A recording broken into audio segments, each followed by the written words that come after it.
Hi, and thank you for joining me. Today we're going to talk about a very exciting topic, fruit versus vegetables. They both have their place. They're both amazing foods that we need in order to thrive and be our healthiest self. But when is it a problem to be eating fruit? What is fruit going to do for us and how does it work? And what do vegetables do for us and how do they work? So I'm going to start out just by saying that both are very cleansing foods, both are fantastic. I'm a colon hydrotherapist and I recommend to all of my clients that they eat more fruits and vegetables, but sometimes I tell my clients to avoid fruit for a while. This is when they're having symptoms of candida overgrowth. Candida is a necessary part of our microbiome in the gut because it eats up extra sugars when we have too much sugars in the gut. But when we have way too much candida, usually because we have had antibiotics at some point in our lives, we don't want to feed them with the fruit. Now, generally, fruit contains fiber, and it is not a problem. The sugars are slowly introduced into the body, so it's not a problem to eat the fruit. There's no worry of having too much sugars or it going straight into our bloodstream or creating a problem with creating diabetes, leading to diabetes, or anything like that. The problem stems when we have the candida overgrowth and when we have too much fat in our diet that we're eating with the fruit. That's a problem as well. What I want you to do is consider whether you may have symptoms of candida. Those can include fatigue, cracked and dry heels, itchy feet, others like skin problems, eczema, psoriasis, just muscle pain, even anxiety, mood swings, all kinds of stuff like that, itchiness of the skin, different areas of the body. Most people, I'm not going to say most, but many people do have a candida overgrowth. If you've had antibiotics any time in your life, it wouldn't hurt to do a candida cleanse. And that can be as simple as just eliminating sweet fruits for a while and doing a nice raw diet that's high in vegetables. Just a little bit of nuts and seeds are fine. This is something that I talk more about in Healthy Belly Secrets, which is a free video series, which you can get right below with the link there. Totally free. I will not spam you. You can unsubscribe anytime, but you'll get a series of those 5 videos that are just so wonderfully helpful in all things having to do with the gut.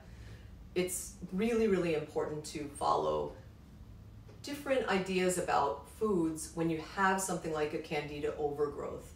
We don't want to just eat everything and think it's going to go away because you're eating so-called healthy. Now, I'm going to get into what the differences are, how fruit works and how vegetables work in the body. I'm not going to tell you everything about them, but of course, I'm going to tell you some of the important things. Fruit is very cleansing. It's the most cleansing food we can really eat. It goes through our body really quickly, and this is why it's always best to eat fruit on an empty stomach. We don't want to be eating fruit after we've had a heavier kind of food, something that's very high in fat, or even just vegetables, because what's going to happen, and I see this every day with my clients, is the fruit is going to cause fermentation in the colon, even in the small intestine and then in the colon. It's going to just cause a lot of gases to occur and discomfort, bloating, all kinds of problems, constipation, because things get held up when we have this fermenting fruit sitting on top of all this other food. So always you want to have the fruit first. And I would suggest waiting 2 hours after you eat the fruit before you have anything else. Fruit is amazing. Fruit is super cleansing and healing to the body. But most of us do have waste, and that's why Healthy Belly Secrets is geared to help you reverse constipation in the gut. It is very common. We can just call it a detox. You don't even have to look at it as constipation. We all have excess waste in the gut. Unless we've been eating very carefully for many years, it can even take 10 years or more before that's all figured out in there, before everything is cleared out enough. And this even goes if you're having colonics or doing enemas, if you are eating a plant-based diet, or you're even eating a lot of raw foods, or maybe even all raw. We always have all of this old waste in the gut, unless we were born into a diet like that, a very clean diet, and we've just been eating that way for our entire lives. So please do be careful and give yourself a month with a break from the fruit if you think that you have candida symptoms. Do that. And then you can slowly introduce the fruit. And you can also take some different types of herbs that can help to eradicate the candida. There's all kinds of stuff out there, and you can just do a search on that. You can also write to me and ask me what I think about it. And take a look at Healthy Belly Secrets, because there's lots of information there on how to properly do this. The other thing that I want to talk about today is vegetables. And when I'm speaking about fruits and vegetables, I'm speaking about raw fruits and raw vegetables, because those are the most cleansing foods. When we cook them, we lose the properties that are going to help us cleanse the gut. It's really not, it's a lot better than eating a diet that's really high in fat and animal products, but ideally we want to have a lot of raw fruits and vegetables to get the best results that we can possibly get. And I'm so excited for you to try that if you haven't, because you're going to see how amazing you'll feel. It's really something else. And it can take some time. Even if it's just veggies and you're not having the fruit for a while, you still may have some bloating and discomfort. But the best things come when we put the time and the effort into them, and we have a little bit of patience, and you're going to see better skin, clearer, brighter skin, clearer eyes. It can affect so many different things. More energy, vitality, just a better overall feeling, not feeling maybe lower back pain you've been having for years, all kinds of stuff when you utilize the power of fresh and raw fruits and vegetables. Now, vegetables are also very cleansing. Raw vegetables are amazing as well, but they're also building. They're building the body, adding a lot of nutrients to our body, helping us to become stronger, to have energy. Fruits can be tiring if we're eating a lot, and that's not to say that we can't eat only fruit or all fruit, but as we're doing, if we're cleansing out old materials, the fruits can be more tiring. The vegetables can be too. There's a lot of different symptoms that happen, but vegetables are a little bit slower to digest. They're not quite the same as fruit, and they're not going to feed the candida. There are some exceptions to that.